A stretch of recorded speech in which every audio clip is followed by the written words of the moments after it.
Oh,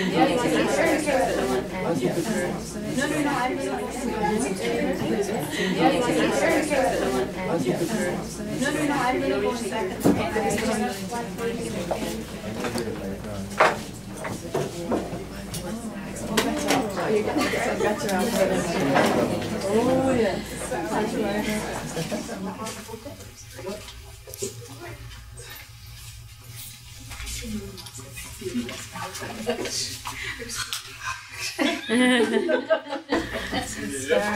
Come on. Thank you. Ah, okay.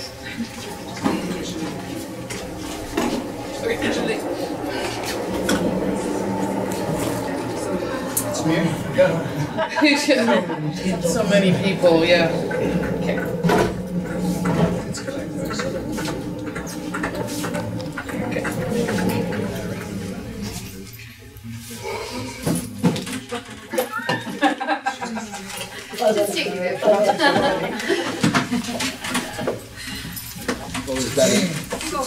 How are you? I'm well, okay.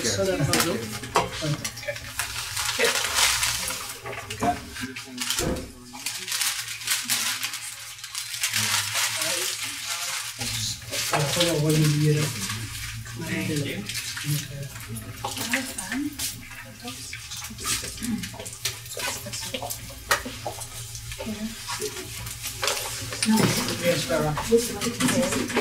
No, no. No, you're okay. Okay, sure. And Dr. Roy's on the way.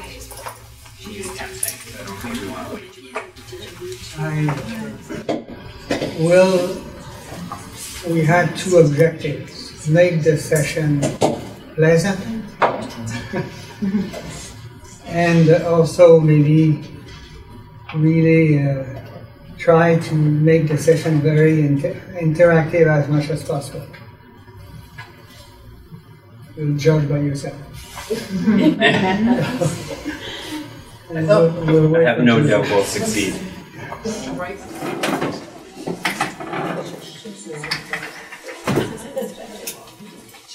You know, in life, we're all faced with some difficult moments, and I know Pierre, our colleague and friend and mentor, and Lily and his family, and Emily, Louis, the whole family have lived this more acutely, I think, in the last year in terms of difficulties.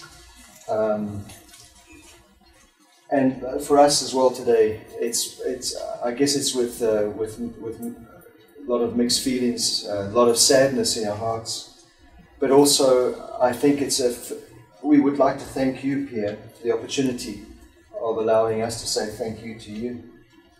And so I'll just share a little bit. There's some people in the room that don't know Pierre.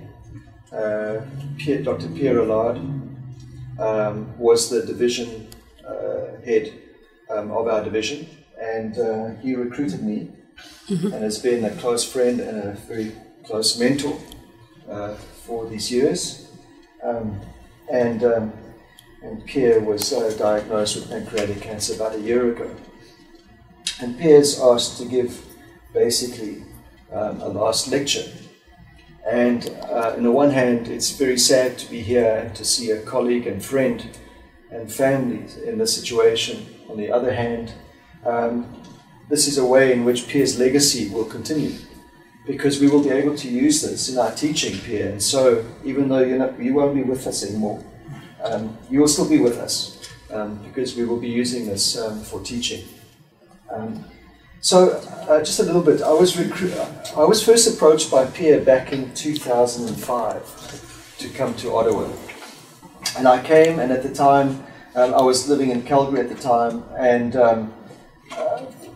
we opted going to Switzerland for a few years. And part of it was family and my wife and her priorities. But one of the things that really struck me, because I got to know Pierre a few years before that, I think. With research and with meetings and that. But when I came in 2005 was when I think I really connected with Pierre. And the one thing I said to my wife was, you know what, I'm saying no to Ottawa, but with a lot of regret, because in Pierre I saw a man of incredible ethics and incredible integrity. And I thought I would want to work for someone like that one day, and if not for, then certainly alongside. And so when Pierre came back again a few years later and said, listen, Jose, we've still got a spot for you in Ottawa, are you interested? I said, absolutely. And came. And Pierre has been, to quite a few of you here, a teacher. So when we care for patients, Pierre, every day, a large part of what we do has been because of your teaching. And not just your teaching, but also your mentoring and your role modeling. You've been an amazing role model. I think Pierre epitomizes for me what compassion is, gentleness is, respect for everyone, including all the professions. And in fact, Pierre has been very well known as being one of probably the strongest person in the division in terms of interprofessional collaboration and respect with everyone, not only the doctors, the nurses, and everyone. But you also exemplified for me professionalism. And about 2 years ago, Pierre, suddenly you revitalized in quite a few of us the need to go back to our physiology books, back to our pharmacology books. And here was Pierre, who at the time was the older member of the elder statesman of our group, going back to pharmacology books, physiology. And we were learning, all of a sudden, I found myself learning again, and in fact stuff that I'd forgotten, and a lot of new stuff about physiology, about pharmacology, pathology. And Pierre, you've instilled that in me, so now I feel that I've got to be doing the same, and I'm sure quite a few of us will. You touch not only our lives here, and the students, the many students and residents that you've trained and supervised over the years, but on a national level, you've been also instrumental in research. Some of you may not know this, but Pierre has a PhD in epidemiology. And Pierre has worked for many years helping the CIHR reviewing research proposals. And Pierre also was a mentor for us in our research endeavors as we started moving forward with our research program. But his influence was not just here and not just in Canada, it has also been internationally. So the last, many years ago, you worked in Tunisia and helped in Tunisia get healthcare systems going there. And we often forget about that. But also about 2 years ago, you became involved in helping out Burkina Faso, a small country in northwestern Africa, Francophone country.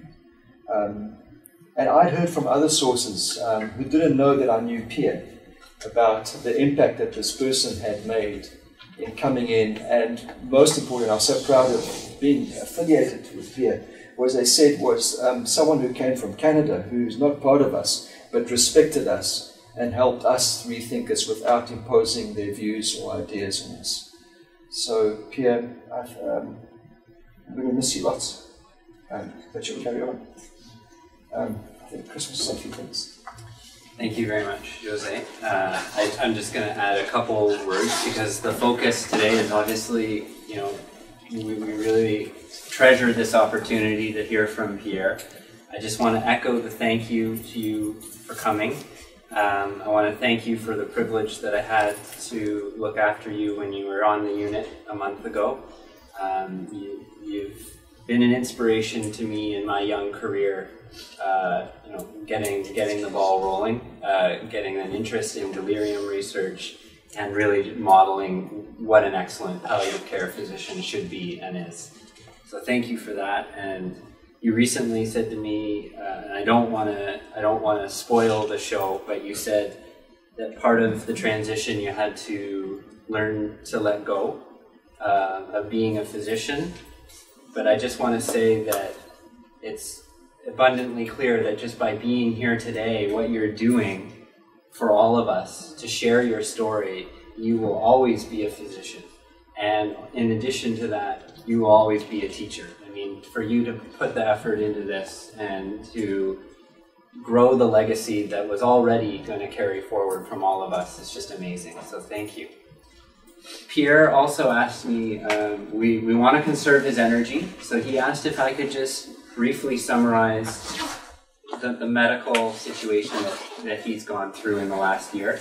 So I'm going to do that very briefly, and then the learners that are here at Briere right now are actually going to have an opportunity to work with Jill in their half day. And Pierre has offered for his case to be a learning opportunity to go through that. So there'll be more detail there. So Pierre, a year ago, was in Burkina Faso and came back here and was working on the unit in February, March 2012. And at that time developed painless jaundice. Was initially worked up from an infectious disease point of view, thinking that it may have been hepatitis. But unfortunately, there was an ultrasound that suggested a pancreatic mass. He then underwent a CT scan and ERCP, and the CT confirmed the pancreatic cancer with multiple liver metastases.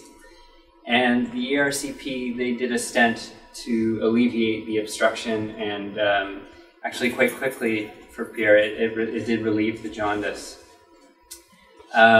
He was under the care of Dr. Maroon for chemotherapy and had some, and went through several cycles of treatment. And then Dr. Laval-Grimard Pierre for radiation therapy. The chemo, though, was making Pierre very fatigued, so he elected to stop on the grounds of side effects in November. He was admitted to the Ottawa Hospital of January of this year when he was quite fatigued as well, and that was a stay where they realized that there was disease progression, but ultimately wanted to continue, palliative care at home, and has been looked after by, I'm not going to list everyone, there have been a lot of people that have played a big role in looking after Pierre. But a number of colleagues in our division, PPS, MCS, but I think most importantly is his family. Lily has been there at his side through all of this, and I think we all know what a family does to support a loved one when they go through times like this. So he has been at home and came in April 9th, I believe it was. April 9th, yeah. So I'm gonna mention this and then leave it here, okay, Pierre? Okay. So April 9th, we got a call from the cancer center, and Camille had seen Pierre in the clinic, and he was not feeling very well at all. Fatigued, had a recent onset of nausea and dark vomiting, worsening functional status, short of breath, and it appeared that there was at least some element of gastric outlet obstruction, and we thought maybe rehydration and hopefully getting Pierre back home. So that's where I got involved with Pierre's care, and he presented to us here on the unit. I think I'll leave it, is that a good amount of information, Pierre? And I'll let you talk about that year and everything that you went through, and share with us your journey. Essentially, we want this session to focus on the abrupt transition from being an attending physician and being a patient. This is an experience that not many of us can share, and we thought that my experience could help you, for those of you who will have to undertake such a journey. And because people will very often die before they can make any significant witnessing of the situation. The situation deteriorates, and we cannot bring the message. So, because really, this is one of the things that for me was a real learning experience, and It's really to, as a physician, to let go, to become a patient. This is something that is a real abrupt transition, and I should say that, as you've mentioned initially, when you're a physician, you remain a physician up to the end, but you have to let that part of yourself aside if you want to have significant interaction, positive interaction with your care team. This is absolutely essential. I'm guilty of not having done early enough, that's for sure. And I think the first time I became very aware of this, I was playing with my pain medication. And let me tell you, this is the time of my life probably I made the worst decision. Simply because I should not have been the one deciding on these small little changes. And just to illustrate that, I want to go back to the situation when I came here. I was really very precarious is not the term we use often. No, but it was fair. Yeah, I think it fits. I was really precarious when I came, and honestly, I don't think you can come closer to dying than when I come, except for those who have gone through resuscitation and things like that. But really, I became so close from dying that really I don't have any more worry about dying. It's strange to say, but it's, I think, a part of the process to let go. So that's one part. One part of it is certainly to learn and to leave aside that part of yourself who is a physician. Does it resonate for a physician to something? When I'm talking about this, does it resonate? Maybe not as a personal experience, but as a special challenge we have. Not many of us have cancer, but many of us are facing health difficulties. So is it something that resonates amongst you? In which way? Have you been in a situation where you're making the decision for yourself, whereas it's very difficult for your healthcare team to come in? Yes. Yes, my wife has breast cancer, so we've been on the other side of that, doctor-patient, other side of the table, other side of the bed, for the last 2 years. So there's many occasions when we've had to set aside the fact that we're both physicians and accept treatment and trust, place your trust in others. And there's sometimes moments when you feel that you can let go because you can trust your care providers. And there's a sense of relief that goes along with that. That's a responsibility, there's a burden that's lifted. Yeah. So I understand what so you mean. You went through a very, I'm sure, painful experience with, having to deal with the healthcare team and switching over, and if you're both physicians, even worse. Because then it becomes like here, the tendency we have is to try to manage that situation ourselves. And I don't know about you, but the more I've tried to do that, the worse it was. Yes, that's true. And I don't think it's, but this is probably a skill that I hope sessions such as this one can help with. How, as a palliative care physician, can you deal with a situation where yourself, you're in the I don't know the word, but you're in a catastrophic, in brackets, the word is too strong, but you're in a very difficult situation for for health reasons. Someone else has an experience that they would like to share concerning this? No? Well, I'm glad that the group has very good health status, because this is an experience I think more and more of us will go through. Just back to the initial situation, Chris.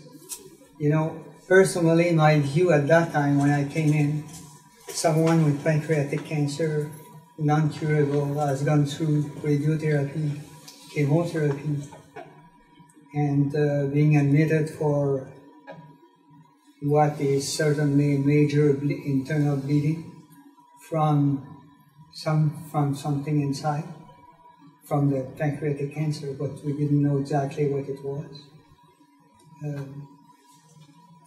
I lost my thought. Were you maybe wanting to talk about the decision point that we faced? That decision point. So really, to me at that time, by approach, those of you who work with me know I have an approach, really light approach, I would say. I'm not the one who is pushing with interventions and everything. So to me, Chris, when I came here, it seems to me silly that I would go through more, because what this condition, the combination of this condition makes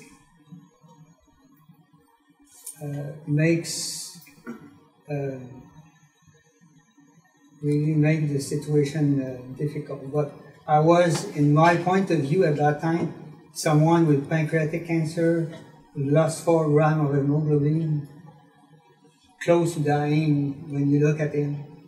I mean, I would have favored would I have had the paper decision, I would have opted for the light. So in other words, doing nothing, wait and see. And that's my time. So we had an interesting discussion. This is where Chris, as a young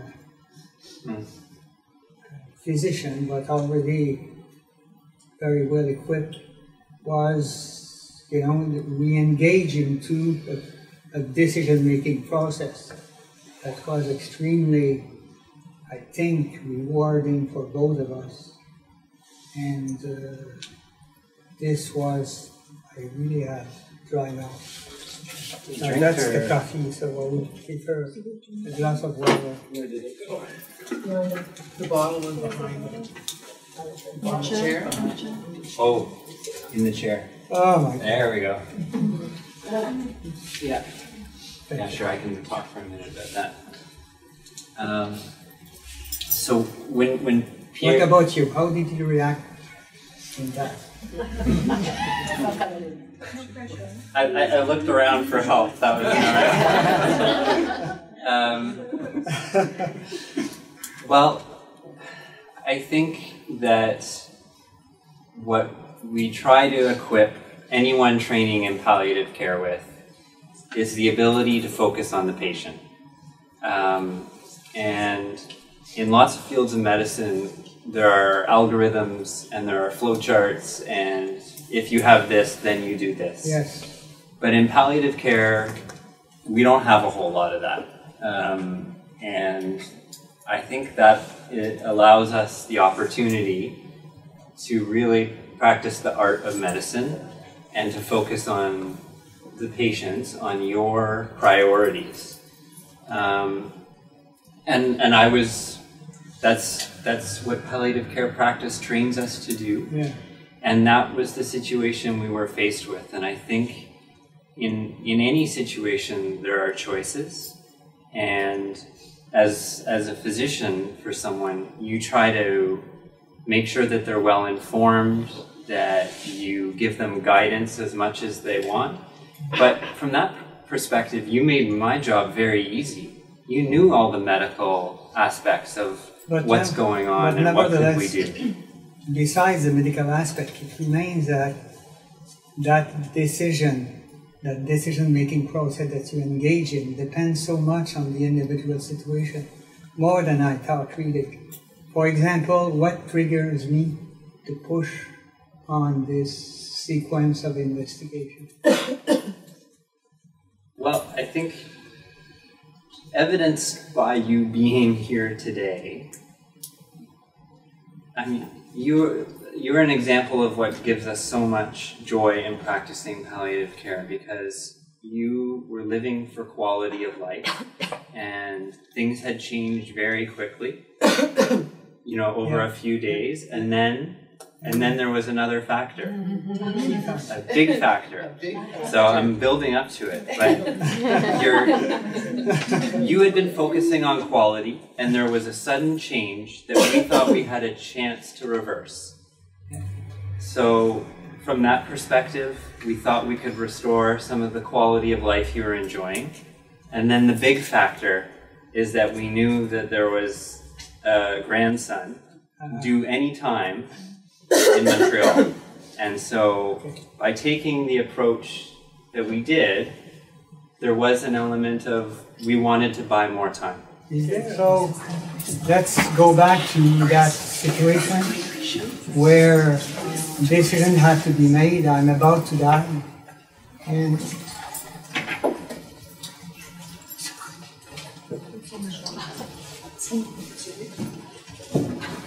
I used to. let me take this.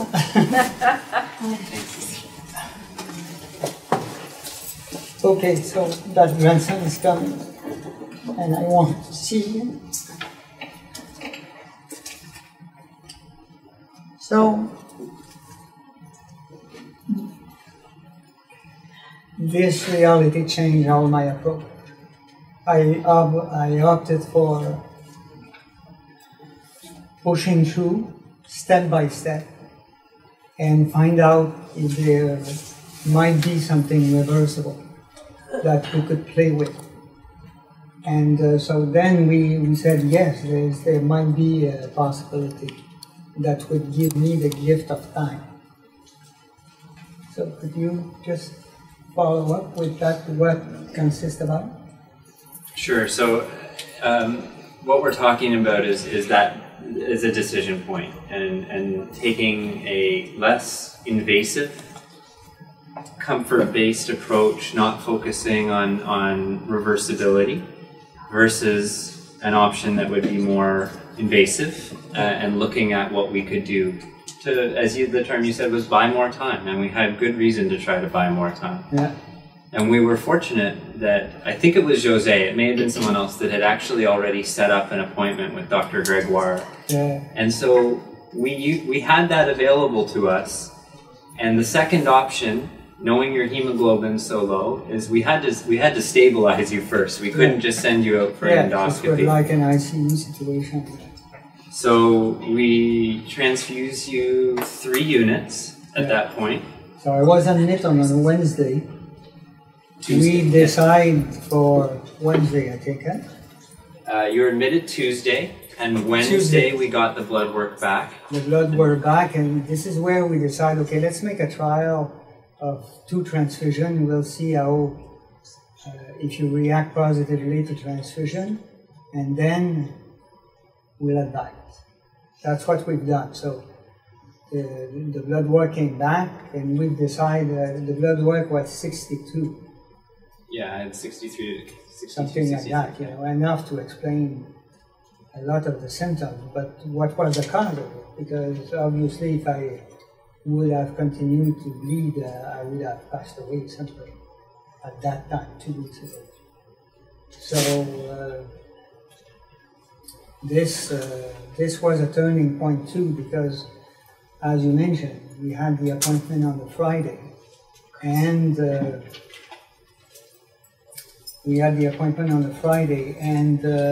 this was a gastroscopy, so I went to the big room. You know that big room, some of you? Echograph room where there's 15 people in the back looking, trying to learn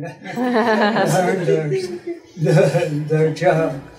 and yourself in front, you know, with all these machines and everything. It's even more impressive than going through an MRI because all the team is there, you know. Jose was there. Jose was there too, so which was again even more impressive. No, really, because this was the last minute. All this happened at the last minute. And then what they found was a clean stomach, no viruses, no evidence of anything in the stomach itself. But when they went through the endoscopy, this is what we found. So the cancer had eroded into the duodenum, which likely caused the bleeding. And Dr. Abaskaroon was able to put a stent over the area, so it was self-contained, and as we could tell, there wouldn't be ongoing further bleeding at that point. So the stent blocked off that area of the tumor and allowed them to take out the NG tube, open up the duodenum, and really helped a lot with the nausea and abdominal pain. And then you came back to the unit and with stent, a functioning stent. Yeah. And after that, after the stent was inserted, I mean, the situation got better in terms of night intake, but obviously the cancer is progressing.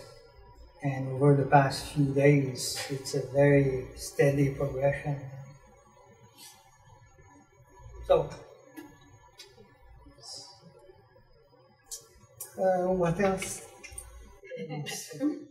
Oh, there was something wrong there. I thought someone asked for speaking, no? Well, but they may like to know that you did see that wonderful grandson. Ah, yeah. I think that was the next day. What a gift, you know, the next day. Yeah. I could, this was exceptional, a real joy.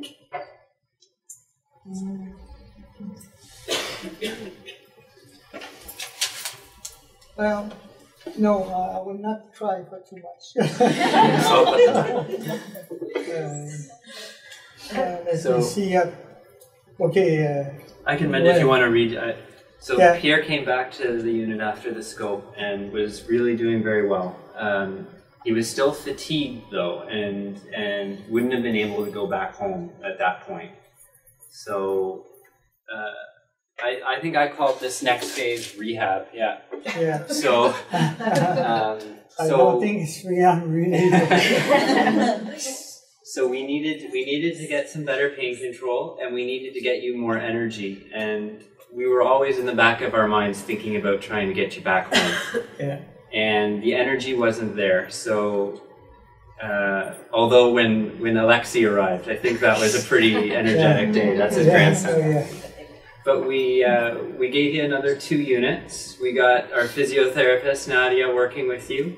And then that's where I think I have to give a lot of credit to Dr. Waugh, who's sitting with us in the room, was phenomenal, who contacted us early in this process and gave us an open door that if we were looking to get Pierre back home, That was the way to go.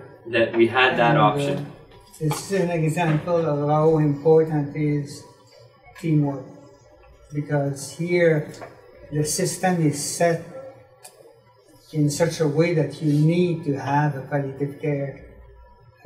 You need to have a family physician overseeing the process. The system is built like that, and there's very positive aspects of that, but it makes the logistic of organizing your care quite difficult, you know. It may make it difficult, and usually it will make it difficult. But on the other side, I think it's for the best. And so that's I think the main message I want to give here. Is there another aspect that you? Yes. My only perspective from the community is that Dr. was the only doctor who is your doctor. because all of the rest of us may, whether we've played a role in your medical care or not, we're not really your doctor. That's not how we see ourselves. Yeah. And we don't see you as a patient in the same way we see other patients. And she's the only one who's been your doctor, and that's, I think, been so important that there's somebody who that's the relationship that we can trust to tell us when we're losing our objectivity, when just like you having to let go, we're not letting go either. And so who can help us work together, but also recognize that we have boundary issues as well with you that we don't have with all of our patients. And she is the only, I can see that she is the only one She's my spouse, by the way. Dr. Y is the only one, she can say, Pierre, no, Pierre. And change it. Stay with that, or we'll try it. Yes, it's good when I try it, and my practice, I'm not sure. She said, we'll try it. And it makes a big difference because she always has been Pierre's doctor. You're being assertive without being Oh, that's nice. And this is a very important aspect of caring, and it goes back to what I told you before. Letting go your physician role is quite a challenge. But if there's an advice I can give you, if something serious happens, work on letting go. And letting go your role of the key physician. You're not anymore. You're a patient. But how would the doctor, how they can help you to let go?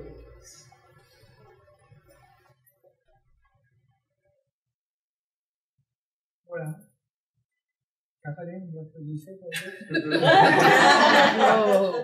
C'est une grosse question.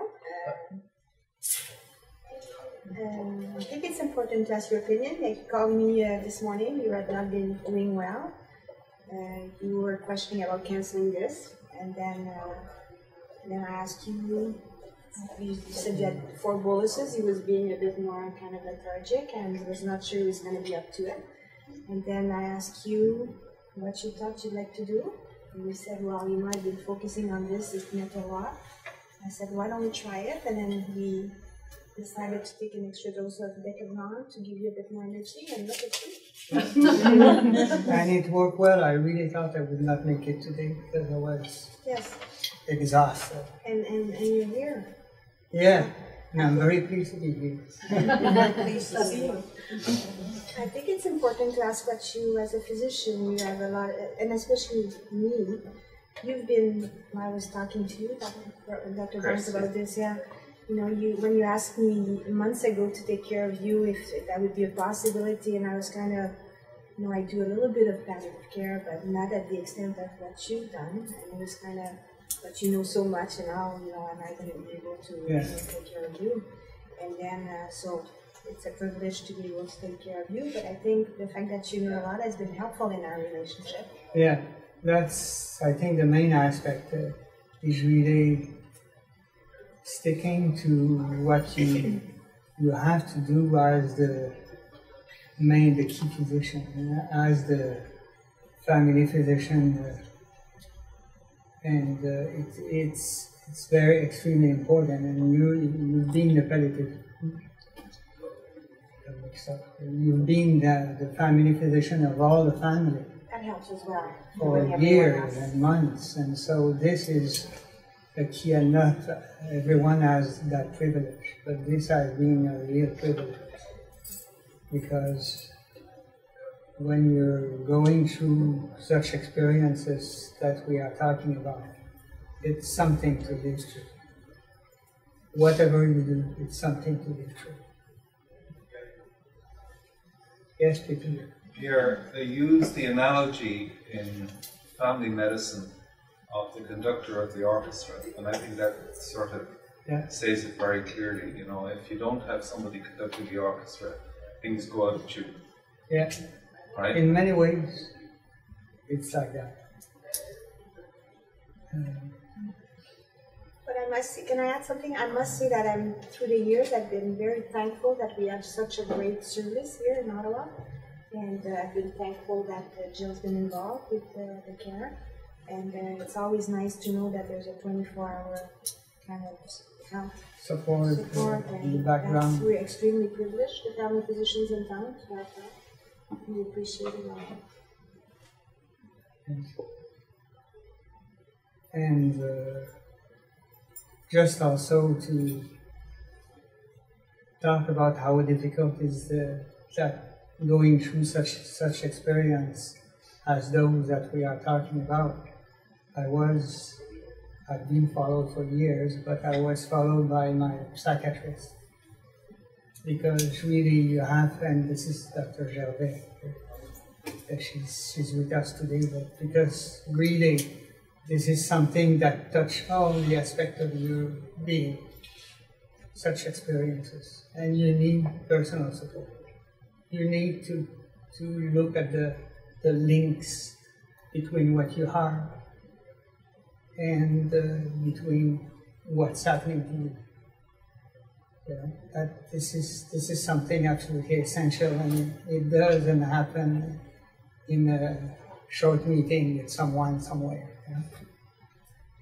So, depending on the situation, whether or not you invest a lot on that aspect of the care, you know, the emotional, psychological dimension, depend on what's happening, what's the situation exactly, but don't hesitate to get these resources that are under another label, but everything is linked at the end, you know.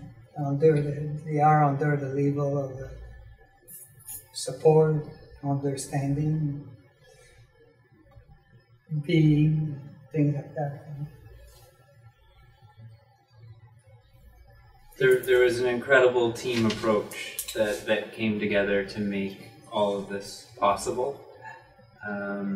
And I think that's one of the most rewarding aspects of being involved with your care, is that there was so much support, that everyone had their own specific role and background, and as Peter said, you stepping up and agreeing to be there when we needed you to transition, it allowed everything to fall into place. Chris is talking about the fact that Caroline has accepted being the orchestra conductor. So I don't know what I'm looking at the watch. It's You want to call you or not? No, it's just that I don't want to. I know that there's a pretty dense schedule today, so. No, we're fine in terms of schedule. I was wondering, would you be okay if we open it up for more questions from the audience? Absolutely. And go from there? And then after that, as I said, our learners up on the unit, okay, they'll do their academic half day, but we're okay for time. So we have 20 minutes if I'm right. Whatever we need. This is fantastic. Great. This is great Learning. because usually, you know, we are so booked up. We don't want to make your wife mad at us by making you too tired.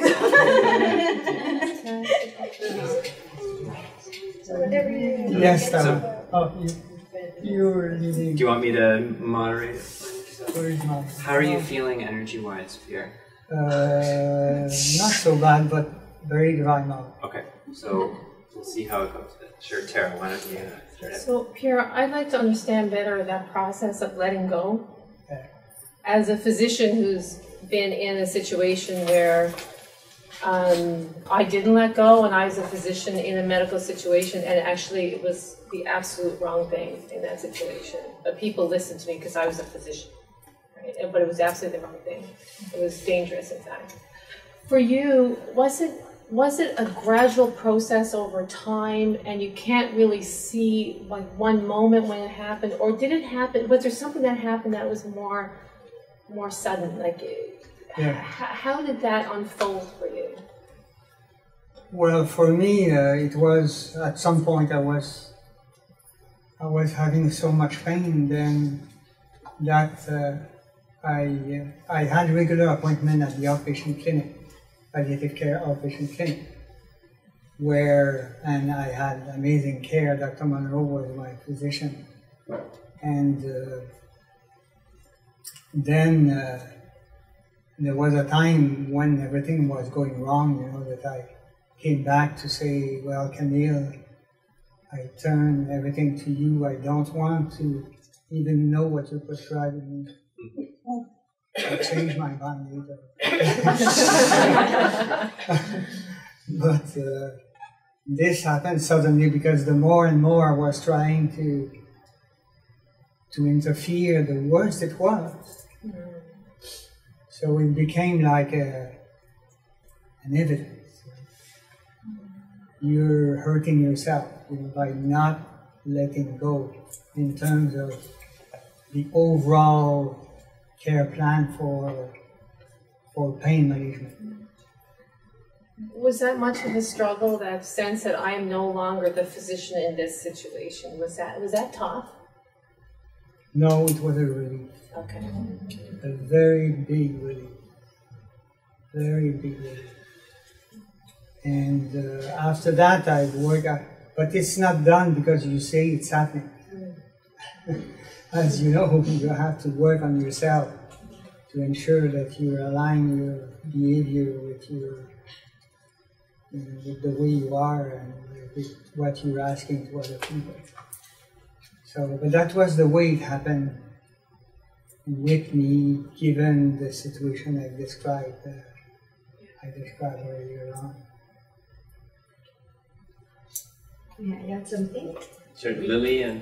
One day I told you that if you don't stop to play the doctor, I will not go anymore with you. Do you remember? Well, I don't know if it helps. So many things happen. Oh, I think it helped. So you had to help that decision a little bit, did you really? Threatened him a little bit, that's all. Good. Cece, I think you had a question about that. Yeah, Pierre, I'd like to know what you think, because one thing that's probably different for all doctors who receive care from doctors and from anyone else, whether it's a other health person or not, but that you already have, you're being treated by your colleagues. And I think also for you, I think it's fair to say, I'd like to know what you think about this. I mean, long before you develop cancer, the people you work with, a lot of us really love you, and that's evident now, but it was before too, like just the way everyone worked together upstairs and how you value and really love your patients and love your colleagues, and seems to me that probably adds something. Yeah, oh no, for sure, it doesn't hurt. It doesn't hurt. Peter, did you have something? No. Yes. I've got a psychiatrist question. I'm wondering, please don't answer if you're not comfortable, but could you comment on the letting go of life? Oh, this is sort of I don't know, there's obviously something out there, it's a transition, whatever you feel, whatever you think, but there's also that dimension, I think. Could you comment on that? You mean the fact that your life is coming to an end? Well, yeah, and obviously, are you letting go of that? Are you is that a conflict internally, even physically, the fighting it? Or is that a... Did everyone hear the question in the back? The letting go. Letting go, yes. It's a difficult process to go to stick to, but I think it's I don't know. For me, what happened 3 weeks ago? Was it 3 weeks? I'm so mixed up. About 4 now. Yeah. 4 weeks ago. Having been so close to dying, had made me has transformed in some way the experience I'm living through. I'm ready to die. And well, letting go for me means that, well, how this process will unfold now. Because it's easy to say, but it's another thing to live through the experience. And well, at this point I feel less afraid of dying because I came so close from dying that the experience cannot be that much different than what I lived through. And if it's a more catastrophic experience, my colleagues will be there to help me. So I'm not afraid. I'm not afraid of what is going to happen soon. Peter, and after that, remind me your first name. My name is Andrew. Yeah, thank you. I had it on my day, and I said, okay. That's his name. Pierre, it's a difficult question. One that's sort of bugging me, I sort of have to ask it. And that is, you know, if you were to look back through the retrospective lens and say... Looking back to what? Through the lens, looking backwards. Yeah. For those of us that are here, I'm only a few years behind you. Jose is another few years back. I won't comment on any of the ladies. But just reflecting back, what would you do differently? In terms of medical interactions with... In terms of what? I suppose professionally is professionally, and I suppose the boundary between profession and home. Yeah.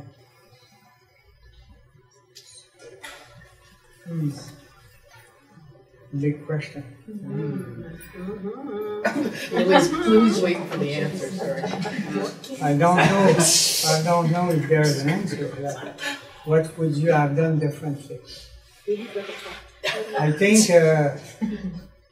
certainly that question of letting go. You know, allowing your colleagues to take care of you.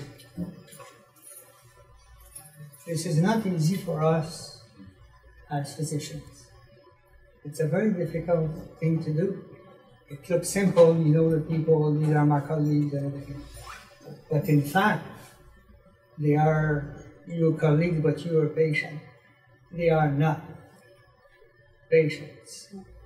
And it makes a huge difference.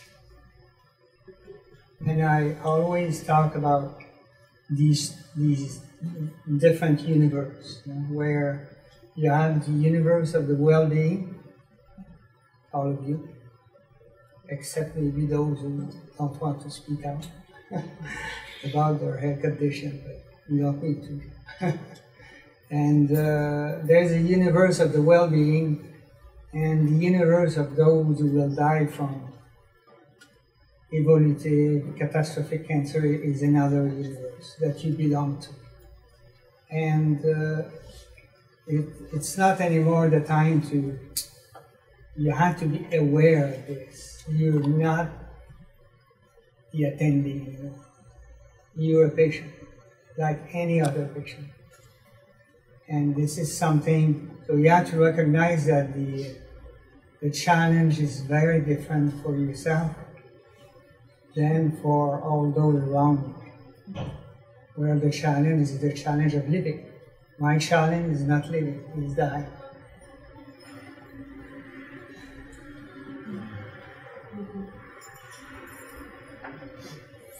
Sorry. But anyway, that's the reality that those of us who go through that experience have to face. You don't have the choice. Even if I wish it would not be the case, I'm going to die within a few weeks.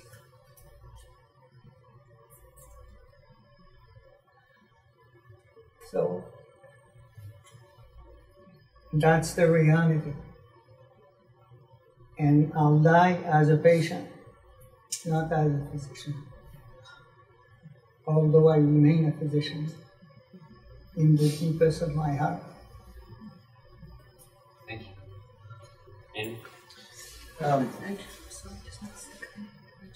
yeah, I have to leave because I have a grandson I need to meet in a few minutes, and I want to thank you for everything, for being such an important part of my life, and just to tell you how much I love you, the deepest part of my heart. It's not often that someone tells that in front of a crowd. I don't feel the crowd. Okay. I don't stop. Right. Yeah.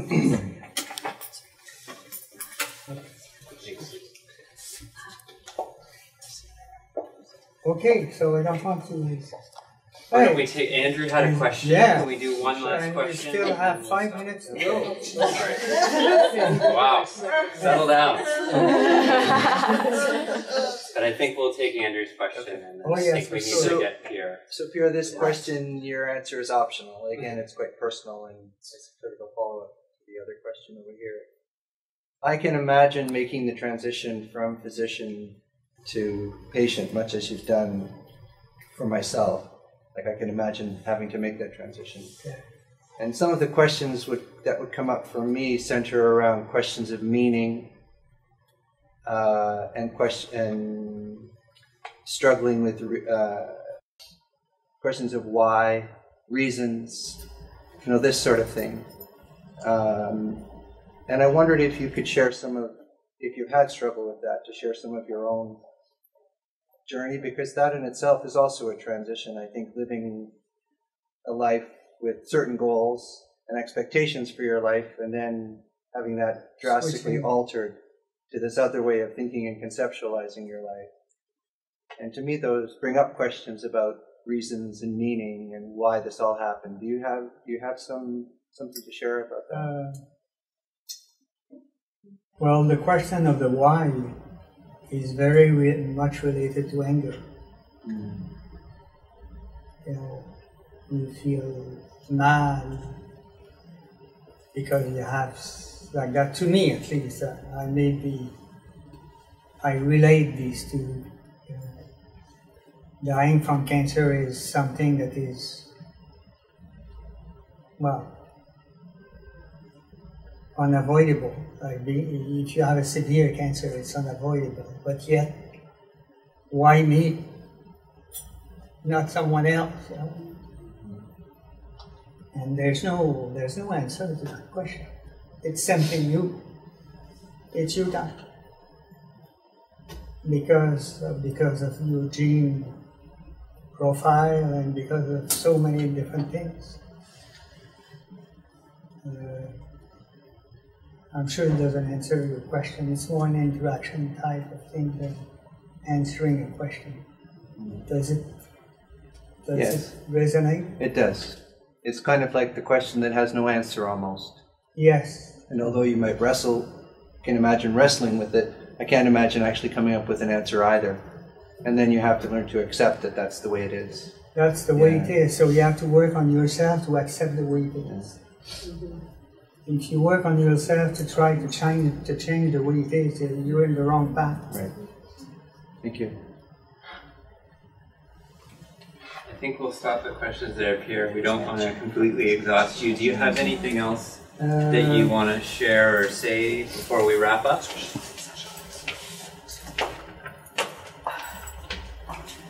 Well, just something that happened to me that I'll tell you as a very slight experience, but I'll become emotional, so can you deal with it? It's a deal.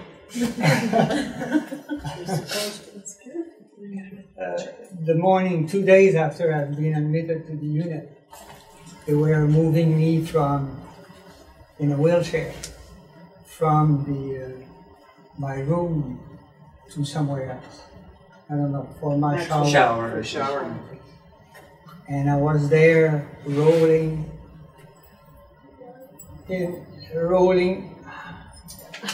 rolling in my wheelchair. And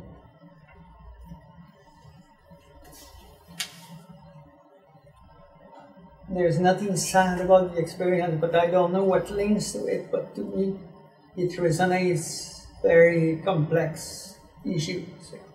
I was rolling there, and I've seen myself 16 months ago.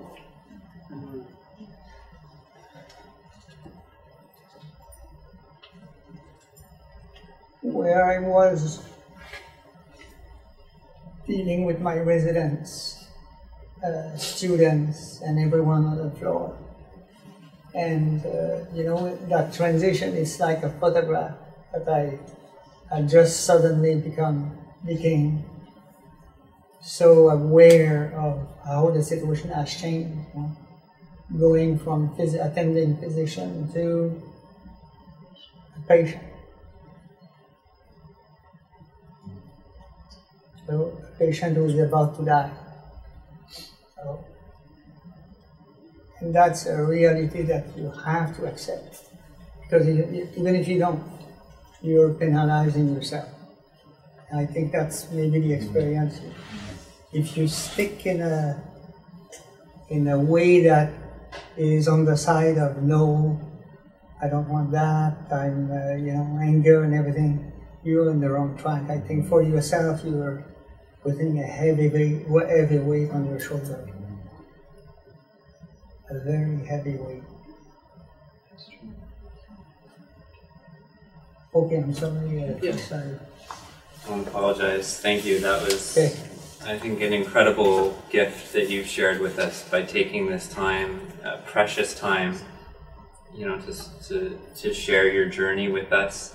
I think we all feel so privileged to have worked with you, to have been your friend, and even at this time to be involved in your care. It's an absolute honor and privilege.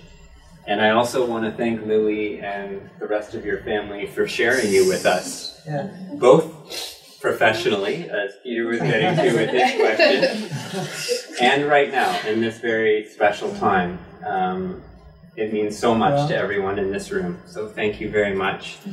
And I think we'll wrap things up there. It might be a privilege and an honor, but it's also a duty.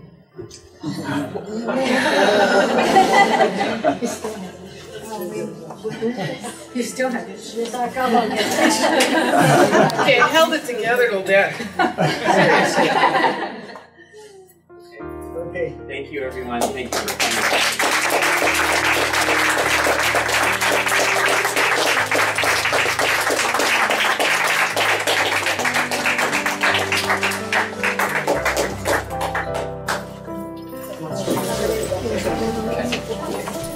So I'm just going to wrap